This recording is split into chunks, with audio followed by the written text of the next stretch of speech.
উপজেলা পরিষদের প্রথম ধাপের ভোট কাল। আওয়ামী লীগের প্রতিপক্ষ আওয়ামী লীগ, বিনা ভোটে নির্বাচিত 25 জন। ইসির ব্যর্থতা বলছে সুজন। 2 বছরও বেসরকারি কোম্পানির পাওনা পরিশোধ করতে পারেনি পিডিবি। লোকসান 50,000 কোটি। নতুন কেন্দ্র স্থাপন অপচয় দাবি বিশেষজ্ঞদের।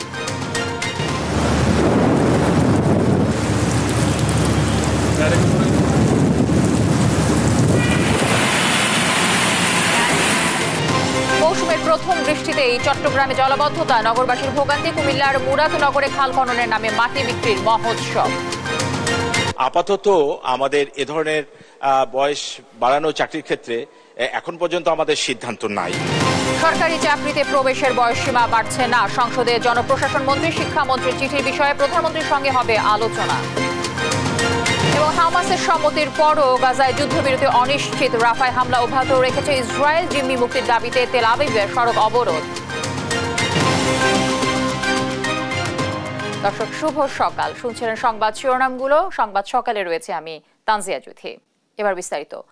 ষষ্ঠ উপজেলা পরিষদ নির্বাচনের প্রথম ধাপের ভোট আগামীকাল। এরই মধ্যে আচরণবিধি লঙ্ঘন ও প্রভাব বিস্তারের প্রতিকার চেয়ে অভিযোগের পাহাড় জমা পড়েছে নির্বাচন কমিশনে। মন্ত্রী এমপিদের প্রভাব বিস্তার বন্ধে ব্যর্থ হয়েছে ইসি। কারণ বুধবার ভোট হলেও গেল রোববার অভিযোগ তদন্তে মাঠ প্রশাসনের কাছে তালিকা পাঠিয়েছে কমিশন। অবশ্য ইসির অতিরিক্ত সচিবের দাবি, সব অভিযোগ তদন্ত করে ব্যবস্থা নেওয়া হবে। আর একে ইসির চরম ব্যর্থতা হিসেবে দেখছে সুজন। নূপুর মাহমুদের রিপোর্টে আমরা বিস্তারিত জানব। 8 মে প্রথম ধাপে 152 উপজেলায় ভোট নির্বাচনে অংশ নেওয়ায় অন্তত 73 জনকে বহিষ্কার করেছে বিএনপি। জাতীয় নির্বাচনের পর সারা দেশে উপজেলা নির্বাচনেও কৌশলী অবস্থান নিয়ে দলীয় প্রতীক দেয়নি আওয়ামী লীগ। ভোটের মাঠে এবার আওয়ামী লীগেরই প্রতিদ্বন্দ্বী নিজ দলের একাধিক প্রার্থী। এর মধ্যে মন্ত্রী এমপিদের স্বজন অনেক প্রার্থী। দলের নির্দেশনা মেনে সরে না দাঁড়ানোই তৃণমূলেও বিভক্তি চরমে। সংসদ সদস্য ও মন্ত্রীদের বিরুদ্ধে প্রভাব বিস্তারের অভিযোগ এনে ইসি ও দলীয় প্রধানের কাছে চিঠি দিয়েছেন অনেক প্রার্থী। নির্বাচন কমিশন বলছে, এমপির ভাই বা আত্মীয়রা ভোট করলে তাতে আইনের ব্যত্যয় নেই, তবে ভোটের মাঠে আচরণবিধি লঙ্ঘন হলে ব্যবস্থা নেওয়া হবে। আইনের কোনো ব্যত্যয় নেই, এখানে কোনো নাই। এক্ষেত্রে নির্বাচন কমিশন কিছু বলবে না। নির্বাচন কমিশন দেখবে যে আচরণবিধি লঙ্ঘন হয় কিনা, কোনো সরকারি সুবিধাপ্রাপ্ত ব্যক্তি তারা নির্বাচনে প্রচার কাজে অংশগ্রহণ করে কিনা, এই বিষয়টা দেখবে। প্রতিদ্বন্দ্বী না থাকায় প্রথম ধাপের ভোটের আগে চেয়ারম্যান পদে 6 জন, ভাইস চেয়ারম্যান 9 ও মহিলা ভাইস চেয়ারম্যান পদে 10 জন বিনা ভোটে জয়ী হয়েছেন। সুজন সম্পাদক বলছেন, ক্ষমতাসীনরা ভোটকে অংশগ্রহণমূলক দেখানোর চেষ্টা করলেও বিএনপির ভোট বর্জন করায় সরকারের কৌশল ব্যর্থ হয়েছে। যখন নির্বাচন কমিশন কিছু দেখে, হুট করে তো কিছু করবে না, তদন্ত করেই করবে যে এটা সঠিকতা আছে কিনা। কিন্তু নির্বাচন কমিশন ওই যে আরো অভিযোগের জন্য অপেক্ষা করাটা, এটা অনাকাঙ্ক্ষিত। নির্বাচন কমিশন স্বপ্রণোদিত হয়ে তারা এই যে চোখ কান খোলা রেখে সব রকম অন্যায়, সব রকম কারচুপি, সব রকম অনিয়ম, যাতে কোনো ধরনের অনিয়ম যাতে না ঘটে সেটা নিশ্চিত করা দরকার। 495টি উপজেলার মধ্যে 476টি উপজেলায় 4 ধাপে ভোট করছে নির্বাচন কমিশন। প্রথম ধাপে 152 উপজেলার মধ্যে 22টিতে, দ্বিতীয় ধাপে 24টিতে, তৃতীয় ধাপে 21টিতে ও চতুর্থ ধাপে 2 উপজেলায় ভোট হবে ইভিএমে। নূপুর মাহমুদ, দেশ টিভি, ঢাকা। বেসরকারি বিদ্যুৎ কেন্দ্র মালিকদের পাওনা 2 বছর ধরে পরিশোধ করতে পারছে না বিদ্যুৎ উন্নয়ন বোর্ড পিডিবি। এ পর্যন্ত বকেয়া 50,000 কোটি টাকার বেশি। বছরের লোকসান ছাড়িয়েছে 50,000 কোটি। জ্বালানি বিশেষজ্ঞরা বলছেন যে এসব হচ্ছে চাহিদার চেয়ে বেশি ক্ষমতার বিদ্যুৎ কেন্দ্রের জন্য। নতুন বিদ্যুৎ কেন্দ্র স্থাপনকেও অপচয় হিসেবে দেখছেন তারা। বিস্তারিত ইফতেখার রেজা রিপোর্টে। বিদ্যুৎ খাতের মহাপরিকল্পনা 2016 অনুযায়ী 2024 সালে বিদ্যুতের চাহিদা নিরূপণ করা হয় 20,129 মেগাওয়াট। সেই অনুযায়ী 20% রিজার্ভ মার্জিন ধরে উৎপাদন সক্ষমতা হওয়ার কথা 24,000 মেগাওয়াট। আর বর্তমানে বিদ্যুৎ উৎপাদন ক্ষমতা 26,844 মেগাওয়াট। হিসেব বলছে দেশে বিদ্যুৎ উৎপাদনের অতিরিক্ত সক্ষমতা 9,000 মেগাওয়াট। অথচ এরপরও গ্রামে বেড়েছে লোডশেডিং, যা কমানোর তাগিদ দিয়েছেন স্বয়ং প্রধানমন্ত্রী। মাননীয় প্রধানমন্ত্রী আমাদেরকে ইনস্ট্রাকশন দিয়েছেন যাতে গ্রাম অঞ্চলে নিরবিচ্ছিন্ন বিদ্যুৎ যত দ্রুত পারা যায় ব্যবস্থা করতে। তথ্য বলছে নারায়ণগঞ্জের মেঘনাঘাটে ইউনিক গ্রুপের 584 ও সামিটের 583 মেগাওয়াটের বিদ্যুৎ কেন্দ্র গ্যাস সংকটে এখনো ঠিকমতো চালু হয়নি। এরপরও কাছাকাছি অবস্থিত ভারতের রিলায়েন্স পাওয়ার ও জাপানের জেরা 718 মেগাওয়াট ক্ষমতার আরেক গ্যাস ভিত্তিক বিদ্যুৎ কেন্দ্র স্থাপন হচ্ছে। গ্যাস পাওয়া সাপেক্ষে এটিও শিগগিরই চালু হবে। দেশের গ্যাস সংকটে আদৌ এই কেন্দ্রগুলো ঠিকমতো চলবে কিনা তা নিয়ে সন্দিহান বিশেষজ্ঞরা। কারণ এই 3 কেন্দ্র পূর্ণ সক্ষমতায় চালাতে হলে প্রতিদিন 32 কোটি ঘনফুট গ্যাস লাগবে। সক্ষমতা অনুযায়ী বিদ্যুৎ উৎপাদন না করে নতুন বিদ্যুৎ কেন্দ্র স্থাপন অপচয় বলছেন তারা। আমার একটা গাড়ি আছে, গাড়িটা কোনো কারণে চলতেছে না, আমি এটাকে মেরামত না করে আমি আরেকটা গাড়ি কিনতে পারি, সেটা আমার জন্য একটা বোঝা হবে না? এই ইনভেস্টমেন্টটা যেটা বসে থাকলো সেটা বাড়বে, অপচয় না? আমরা কিনতে পারছি না যথেষ্ট পরিমাণ জ্বালানি। কিছু সিস্টেমের প্রবলেম আছে, কিছু কিছু জায়গায় জানি আমরা ট্রান্সমিশন লাইন সম্পূর্ণ হয়নি, যে কারণে উৎপাদন ক্ষমতা থাকা সত্ত্বেও আমরা বিদ্যুৎ সরবরাহ করতে পারছি না। এই সব মিলিয়ে প্রবলেম আছে, কিন্তু তারপর আমি বলবো যে সামগ্রিক ক্ষমতা আছে আমাদের বিদ্যুৎ উৎপাদনের। চলমান পাওয়ার প্ল্যান্টগুলো বন্ধ না করা গেলেও নতুন প্রকল্প হাতে নেওয়ার আগে চাহিদার বিষয়ে আরও পর্যালোচনা করার পরামর্শ জ্বালানি বিশেষজ্ঞদের। যে প্রকল্পগুলো বাস্তবায়নাধীন আছে সেগুলো তো আর বন্ধ করা যাবে না। তো নতুন করে আমার মনে হয় বিদ্যুৎ চাহিদাটা প্রাক্কলন দরকার আছে আমাদের। কারণ আমরা যদি অতিরিক্ত ক্ষমতা তৈরি করে রাখি তাহলে তার একটা গচ্চা সাধারণ যারা ব্যবহারকারী আছে, কনজিউমার যারা আছে, তাদেরকে দিতে হবে। বিদ্যুৎ উৎপাদনে গ্যাসের প্রাপ্যতা বাড়লে বিদ্যুৎ সংকট অনেকটা কমবে বলেও মত বিশেষজ্ঞদের। ইফতেখার রেজা, দেশ টিভি, ঢাকা। টানা গরমে নষ্ট হয়েছে মাঠের সবজির, এতে দাম কিছুটা চড়া। নোয়াখালীর সবজির বাজারের খবরাখবর জানাতে এই মুহূর্তে আমাদের সাথে যুক্ত হবেন সহকর্মী মাওলা সুজন। সুজন, আমি দর্শকে যেমনটা বলছিলাম যে আসলে টানা গরমে কিন্তু মাঠের ফসলের ব্যাপক ক্ষয়ক্ষতি হয়েছে। তো এই ক্ষতির কারণে আসলে সরবরাহের কোনো ঘাটতি বা বাজারে আসলে কোনো প্রভাব পড়েছে কিনা এবং দরদাম কেমন দেখছেন, সব মিলে যদি জানাতেন আমাদের দর্শককে।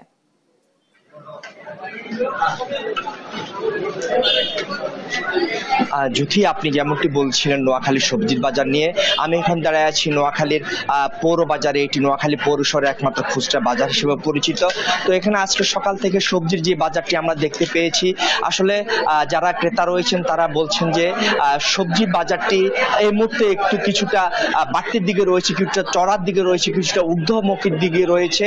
তো কারণ হিসেবে যারা খুচরা বিক্রেতা আছেন তারা বলছেন যে গেল মাসে যে দেশব্যাপী তাপদাহ চলেছে, তাপদাহে যে জমিতে কৃষকরা সবজি চাষ করেছিল ওইসব সবজির ব্যাপক ক্ষতি হওয়ায় বাজার হঠাৎ করে সবজির দাম বেড়ে গেছে। একই সাথে যারা যে সবজি আমদানি করে তারা যে আড়তদার বলতে যাদেরকে বুঝায়, তারা বলছে যে আসলে যে ক্ষেতের সবজির নষ্টের সাথে যে পরিবহন কষ্ট আছে এটিও বেড়ে যাওয়াতে তাদেরকে বাড়তি দামে সবজি বিক্রি করতে হচ্ছে। এর কারণে খুচরা বাজারে এর প্রভাব পড়েছে বলে তারা মনে করেছে। এছাড়া আরেকটি কারণ রয়েছে যে তাপদাহের কারণে যে সরবরাহ কমে গেছে। এছাড়া যে জেলার বাইরে থেকে অন্যান্য জেলা থেকে যেসব সবজি আসতো সেসব সবজিও তাদেরকে চড়া দামে কিনতে হতো। এর প্রভাব একটি খুচরা বাজারে পড়েছে। তো এই খুচরা বিক্রেতারা বলছে যে আমাদেরকে চড়া দামে কিনতে হচ্ছে, তাই এর সঙ্গে সঙ্গতি রেখে আমাদেরকে খুচরা বাজারে সবজিটি বিক্রি হচ্ছে। তো আজকে সকাল থেকে নোয়াখালী পৌর বাজারে যেটি দেখলাম যে যেসব সবজি রয়েছে, বিশেষ করে বরবটি, করলা, ঢেঁড়স, লাউ সহ অন্যান্য যেসব ছড়া সহ যেসব সবজি রয়েছে, এইসব সবজি আসলে যে বিশেষ করে 50 টাকা, 60 টাকা, 70 টাকা ধরে কেজি বিক্রি হচ্ছে। কোনো কোনো ক্ষেত্রে এটি একটু বেশি বিক্রি হচ্ছে। আরেকটি জিনিস হচ্ছে বাজারে নতুন ছড়া এসেছে, ছড়া বিক্রি হচ্ছে 120 থেকে 130 টাকা পর্যন্ত। যদি এই হচ্ছে নোয়াখালী থেকে আমার কাছে সর্বশেষ। সহকর্মী মাওলা সুজন যুক্ত ছিলেন নোয়াখালী থেকে। দর্শক, এবার বরগুনায় যাব। বরগুনায় মাংসের দরদাম জানবো আমরা সহকর্মী রিয়াজ আহমেদ মুসার কাছ থেকে। মুসা যুক্ত হয়েছে নিশ্চয়ই আমার সাথে। মুসা, মাংসের বাজার দর কেমন দেখছেন? অসংখ্য ধন্যবাদ। আমি এখন রয়েছি বরগুনা পৌর বাজার এলাকায়। আপনি জানেন যে মানুষের আয় না বাড়লেও কিন্তু প্রতিনিয়তই বেড়ে চলছে। আমি আপনাকে যদি একটু বলার চেষ্টা করি যে বরগুনা যেহেতু মৎস্য অধ্যুষিত এলাকা, যে মাছের সরবরাহ বেশি থাকলে কিন্তু তখন সব কিছুর দামই কম থাকে। আমি এখন মাংসের বাজার রয়েছি, মাংসের বাজারে এক ধরনের অস্থিরতা বিরাজ করছে। এই যে মাংসের দাম রমজান এবং রমজানের পরবর্তী সময়ে অনেকটা স্বাভাবিক ছিল, কিন্তু সেই মাংসের দাম কিন্তু এখন অস্বাভাবিকভাবে বৃদ্ধি পেয়েছে। 700 থেকে 750 টাকা কেজি দরে মাংস বিক্রি হলো, বর্তমানে সেই মাংসের দর কিন্তু 800 টাকা, গরুর মাংস 800 টাকা দরে বিক্রি হচ্ছে এবং খাসির মাংস কিন্তু 1000 টাকা কেজি দরে বিক্রি হচ্ছে এবং অন্য যে মাংস রয়েছে সবগুলোর অবস্থায় কিন্তু মানে অস্থিতিশীল অবস্থায় রয়েছে। আমরা মুরগির মাংসের বাজারে গিয়েছি, সেখানে আমরা দেখেছি বিক্রেতারা আমাদের কাছে অভিযোগ করে জানিয়েছে যে আসলে সব ধরনের মুরগির দাম কিন্তু অস্বাভাবিকভাবে বৃদ্ধি পেয়েছে। সাধারণত ব্রয়লার মুরগির দাম কিন্তু স্বাভাবিক অবস্থায় থাকে এবং নিম্ন আয়ের যে মানুষ এবং যারা খেটে খাওয়া মানুষ রয়েছে তারা কিন্তু কেনার সাধ্যের মধ্যে থাকলেও কিন্তু সেটি কিন্তু এখন সাধ্যের বাইরে চলে গিয়েছে। 220 টাকা দরে কিন্তু ব্রয়লার মুরগির কেজি বিক্রি হচ্ছে এবং অন্য যে লেয়ার মুরগি রয়েছে 360 টাকা দরে বিক্রি হচ্ছে এবং সোনালী মুরগি এবং কক মুরগি যেগুলো রয়েছে সেগুলো 220 টাকা কেজি দরে বিক্রি হচ্ছে।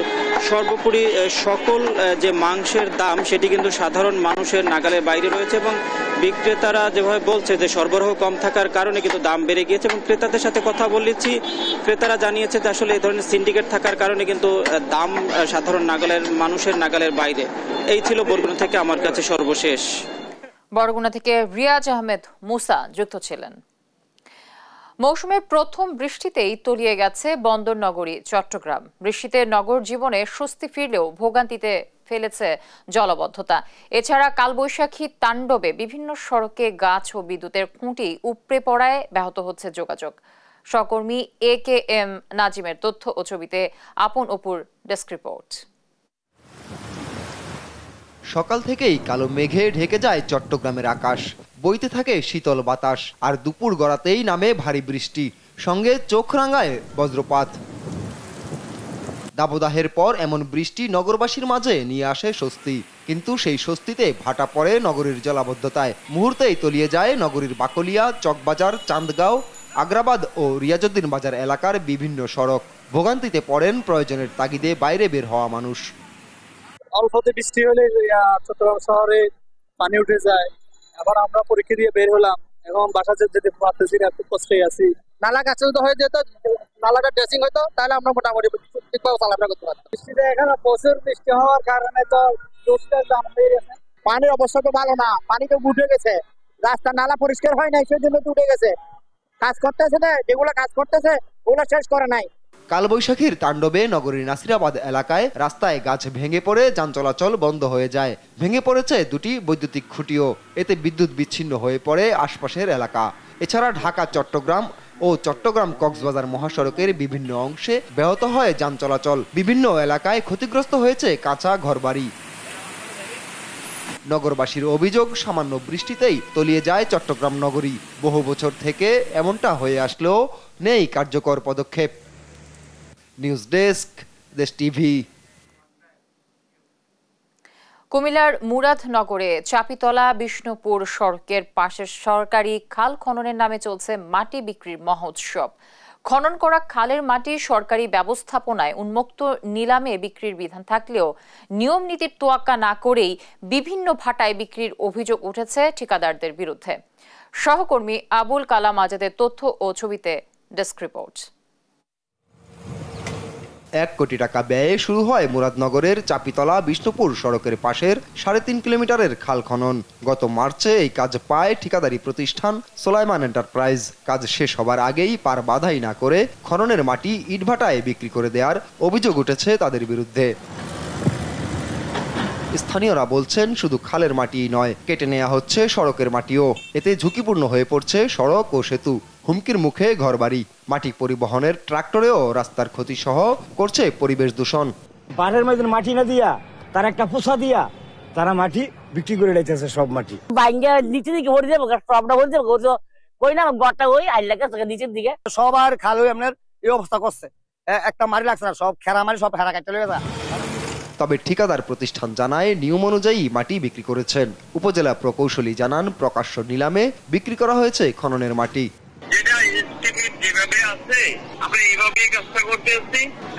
আপনার মনে করেন যে ব্যতিক্রম কোনো চিন্তা ভাবনা নাই, কথা বলছেন? কিভাবে আমাদের রাস্তার শোল্ডারে মাটি দেওয়ার কথা ওইভাবে দিয়ে দিচ্ছি। খালপুকুর খনন নীতিমালা আছে, সেই নীতিমালায় অতিরিক্ত যে মাটি সেটি সরকারি কোষাগারে টাকা জমা দিয়ে ঠিকাদার নিয়ে যেতে পারে। স্পট নিলামের মাধ্যমে এই মাটিটা আমরা তাদেরকে নেওয়ার অনুমতি দিয়েছি। এদিকে উপজেলা নির্বাহী কর্মকর্তা জানান, লিখিত অভিযোগ পেলে নেওয়া হবে ব্যবস্থা।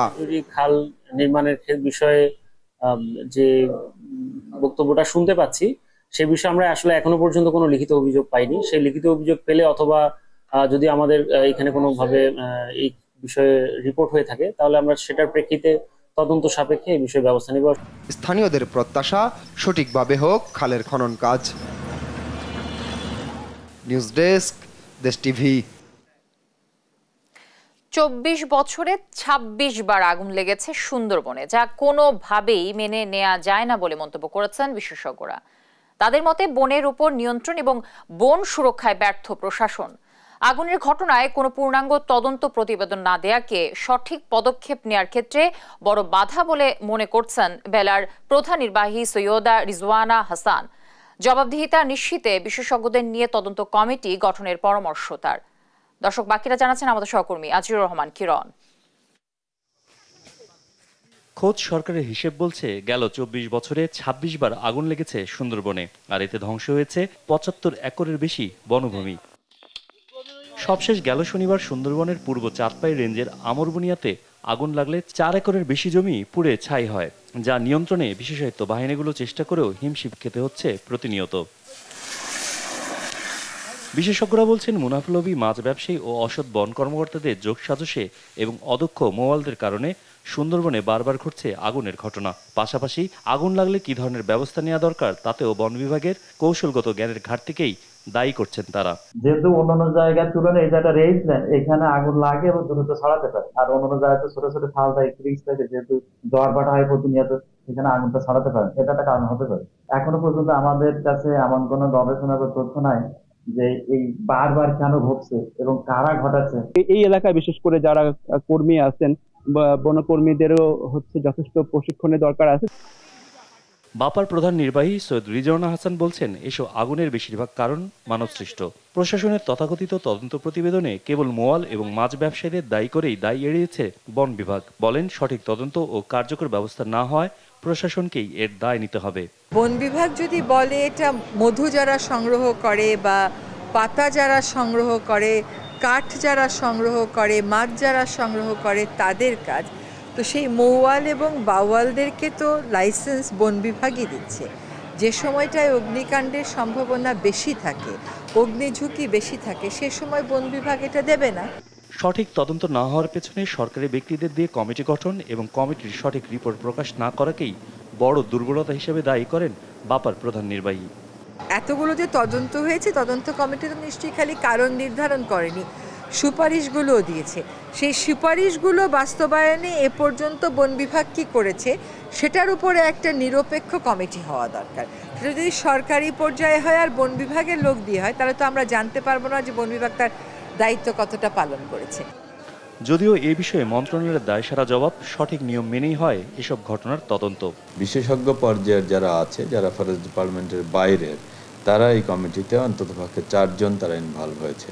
তাদের বিশেষজ্ঞ মতামতটি ডেফিনেটলি আমাদের কমিটিতে যারা ফরেস্ট ডিপার্টমেন্টের আছে তারা সহায়তা পাবে তাদের কাছ থেকে। ধারাবাহিকভাবে সুন্দরবনের পূর্ব অংশের এমন আগুন নিয়ে সচেতন না হলে এর বিরূপ প্রভাব পুরো ম্যানগ্রোভ অঞ্চলে পড়তে পারে বলেও শঙ্কা বিশেষজ্ঞদের। আজিজুর রহমান কিরণ, দেশ টিভি, ঢাকা। সরকারি চাকরিতে প্রবেশের বয়সীমা আপাতত বাড়ছে না। সংসদ সদস্য রফিকুল ইসলামের সম্পূরক প্রশ্নের জবাবে একথা জানিয়েছেন জনপ্রশাসন মন্ত্রী ফরহাদ হোসেন। সরকারি দলের আরেক সদস্য ফরিদা ইয়াসমিনের প্রশ্নের উত্তরে মন্ত্রী জানান, শিক্ষামন্ত্রীর কাছ থেকে সরকারি চাকরিতে বয়স বাড়ানোর বিষয়ে একটি পত্র পেয়েছেন তিনি। বয়সীমা বাড়বে কিনা এটি সরকারের নীতিগত সিদ্ধান্তের বিষয়, তবে প্রধানমন্ত্রীর সঙ্গে এ বিষয়ে আরও আলাপ আলোচনা হবে বলেও জানান জনপ্রশাসন মন্ত্রী। মাননীয় সদস্যের বার যেটি, সেটাও কিন্তু একটা অত্যন্ত সুপ্রাচীন বার। বিসিএসএ এবং এটি আমাদের নীতিগত সিদ্ধান্তের বিষয় এবং আমরা এ নিয়ে মাননীয় প্রধানমন্ত্রীর সাথে বিষয়টি নিয়ে আরো আলাপ আলোচনা করব। তবে আপাতত আমাদের এ ধরনের বয়স বাড়ানো চাকরির ক্ষেত্রে এখন পর্যন্ত আমাদের সিদ্ধান্ত নাই।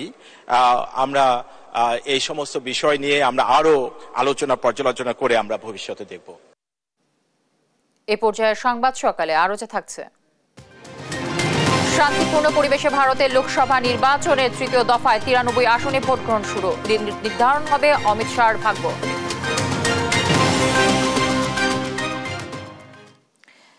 ফিলিস্তিন প্রসঙ্গ। ফিলিস্তিনের গাজায় যুদ্ধবিরতিতে সম্মত হয়েছে উপত্যকাটির শাসক গোষ্ঠী হামাস। তবে দাবি পূরণ না হওয়ায় তাতে আপত্তি জানিয়েছে ইসরায়েল। এতে অনিশ্চিত হয়ে পড়েছে যুদ্ধবিরতির সম্ভাবনা। কায়রোয় মিশর ও কাতারের মধ্যস্থতায় দুপক্ষ আলোচনায় বসে। এক বিবৃতিতে যুদ্ধবিরতির প্রস্তাব অনুমোদনের কথা জানান হামাস প্রধান ইসমাইল হানিয়া। এতে গাজায় আনন্দ প্রকাশ করে রাস্তায় নেমে আসে ফিলিস্তিনিরা। তবে তা উপেক্ষা করে রাফার হামলা অব্যাহত রেখেছে ইসরায়েল। প্রধানমন্ত্রী বেনিয়ামিন নেতানিয়াহুর কার্যালয় জানিয়েছে, যুদ্ধবিরতির প্রস্তাবে ইসরায়েলের দাবি পূরণ হয়নি। দেশটির যুদ্ধকালীন মন্ত্রিসভাও রাফায় যুদ্ধ চালিয়ে যাওয়ার সিদ্ধান্ত জানিয়েছে। যুদ্ধবিরতির প্রস্তাব না মানলে পাল্টা আঘাতের জন্য প্রস্তুত বলে জানিয়েছে হামাসও। এদিকে জিম্মি মুক্তির দাবিতে তেল আবিবে বিক্ষোভ করেছে ইসরায়েলিরা। সড়ক অবরোধ করে যুদ্ধবিরতির প্রস্তাব মেনে নিতে সরকারের প্রতি আহ্বান জানান তারা। গাজায় 7 মাস ধরে চলা ইসরায়েলি বর্বরতার বিরুদ্ধে যুক্তরাষ্ট্র সহ পশ্চিমা দেশগুলোর বিশ্ববিদ্যালয়ে ছড়িয়ে পড়া প্রতিবাদের ঢেউ লেগেছে বাংলাদেশেও। দেশের সব শিক্ষা প্রতিষ্ঠানে পদযাত্রা ও পতাকা উত্তোলন কর্মসূচি পালন করেছে ছাত্রলীগ। কেন্দ্রীয় কর্মসূচি ছিল ঢাকা বিশ্ববিদ্যালয়ে। সমাবেশে গাজায় গণহত্যার দায়ে আন্তর্জাতিক আইনে ইসরায়েলের বিচার এবং স্বাধীন ফিলিস্তিন রাষ্ট্রের স্বীকৃতির দাবি জানান নেতারা। আরো জানাচ্ছেন এনআই নাহিদ। স্লোগানে মিছিলে মুখর ঢাকা বিশ্ববিদ্যালয় ক্যাম্পাস। ফিলিস্তিনের উপর ইসরায়েলের চলমান হামলা ও বর্বরতার প্রতিবাদে শিক্ষা প্রতিষ্ঠানে ছাত্রলীগের পদযাত্রা ও পতাকা উত্তোলন কর্মসূচি। মধুর ক্যান্টিন থেকে শুরু করে পুরো ক্যাম্পাস প্রাঙ্গণ প্রদক্ষিণ শেষে রাজু ভাস্কর্য পর্যন্ত পদযাত্রায় অংশ নেন হাজারো ছাত্রলীগ নেতাকর্মী। সমাবেশের মাধ্যমে ফিলিস্তিনের উপর বর্বর হামলার তীব্র নিন্দা জানান ছাত্রলীগ নেতারা। এ বর্বরতার কারণে আন্তর্জাতিক আইনে ইসরায়েলের শাস্তির দাবি জানিয়ে ফিলিস্তিনে হত্যাযজ্ঞ ও আগ্রাসন বন্ধে বিশ্ব সম্প্রদায়ের প্রতি আহ্বান জানান। প্যালেস্টাইন একটি স্বাধীন রাষ্ট্র হিসাবে ঘোষণা করা হোক এবং সেই জন্য আজকে ছাত্রলীগের এই আন্দোলন। সারা বিশ্বে মুসলমানদের প্রতি যে প্রতিহিংসা এবং যে নিপীড়ন চলছে, আমরা এর বিরুদ্ধে সবাই মিলে একতাবদ্ধ হয়েছি। ইসরায়েলের যে অবৈধ যে আগ্রাসন চলছে ফিলিস্তিনের উপরে, এর বিরুদ্ধে আমরা বাংলাদেশ থেকে তীব্র নিন্দা জানাচ্ছি। নিরীহ ফিলিস্তিনিদের উপর যে আক্রমণ চলছে তার বিরুদ্ধে বিশ্বব্যাপী আন্দোলন গড়ে তোলার আহ্বান জানান কর্মসূচিতে অংশ নেয়া ফিলিস্তিনের শিক্ষার্থীরা। দুঃসময়ে বাংলাদেশের এমন সমর্থনে কৃতজ্ঞতা প্রকাশ করেন তারা। I want to send my heart for those students who couldn't pursue their dreams, for the students who couldn't come out of home to go and pursue their dreams. I will thank the Student League of Bangladesh for this movement and also the government by Sheikh Hasina. Thank you for everyone today. আগ্রাসনের জন্য যেসব দেশ অস্ত্র ও অর্থ দিয়ে সহায়তা করছে তাদের দমন নীতি থেকে সরে আসার আহ্বান জানান ছাত্রলীগ সভাপতি। কলম্বিয়ান ঢেউ গোটা বিশ্বের তারুণ্যকে আজকে প্রভাবিত করছে। আমরা সেই জায়গা থেকে সেই মার্কিন ছাত্র আন্দোলনকে সংহতি প্রকাশ করার জন্য আমরা আজকে বাংলাদেশের ছাত্র সমাজের পক্ষ থেকে এই কর্মসূচি ঘোষণা করেছি। একাডেমিক ফ্রিডম যেন রক্ষা করা হয়, যেসব শিক্ষার্থীকে গ্রেপ্তার করা হয়েছে তাদেরকে যেন অনতিবিলম্বে মুক্তি দেওয়া হয়। বাংলাদেশি অনেক শিক্ষার্থী সেখানে সাসপেনশনের শিকার হয়েছে, তাদেরকে যেন মুক্তি দেওয়া হয়। ফিলিস্তিনের উপর অমানবিক হামলার তীব্র নিন্দা ও ক্ষোভ জানিয়ে দ্রুত ফিলিস্তিনকে স্বাধীন রাষ্ট্রের মর্যাদা দেওয়ারও দাবি জানায় ছাত্রলীগ। এনআই নাহিদ, দেশ টিভি, ঢাকা। শরীয়তপুরে বোরো ধান সংগ্রহে কৃষকের ব্যস্ততা বেড়েছে কয়েক গুণ। তীব্র গরম উপেক্ষা করেই মাঠে ধান কাটায় ব্যস্ত তারা। অবশ্য অন্য জেলা থেকে শ্রমিক এনে ধান কাটানোর ফলে বেড়েছে উৎপাদন খরচ। এতে ধানের ন্যায্য মূল্য না পেলে লোকসানের আশঙ্কা করছেন কৃষকরা। সহকর্মী রোমান আকান্দের তথ্য ও ছবিতে ডেস্ক রিপোর্ট।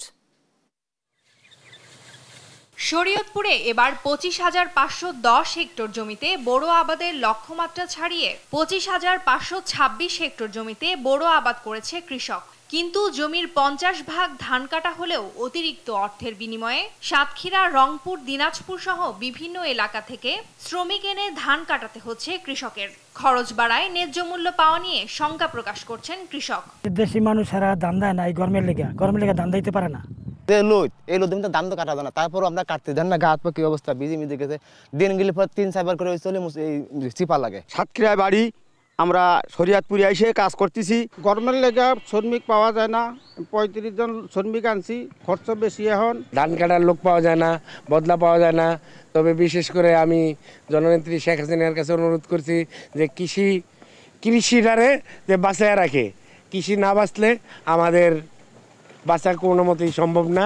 যদিও কৃষি বিভাগ বলছে ন্যায্য মূল্য নিশ্চিতে কাজ করছেন তারা। সরকার প্রতি আহ্বান জানাতে কৃষকরা ন্যায্য মূল্য পায়। ন্যায্য মূল্য পেলে কৃষকরা এই ধান আবাদ আগ্রহী হবে এবং আশা করি যে সামনের বার এবারের চেয়ে আমাদের আবাদ বেশি হবে। এবার জেলায় বোরো ধান উৎপাদন লক্ষ্যমাত্রা 1,70,627 মেট্রিক টন। নিউজ ডেস্ক, দেশ টিভি। সংবাদ সকালে আরো থাকছে। জিম্বাবুয়ের বিপক্ষে তৃতীয় টি-20তে দুপুরে মাঠে নামছে বাংলাদেশ। এগিয়ে থাকায় ম্যাচে জয় পেলে এই সিরিজ জিতবে টাইগাররা।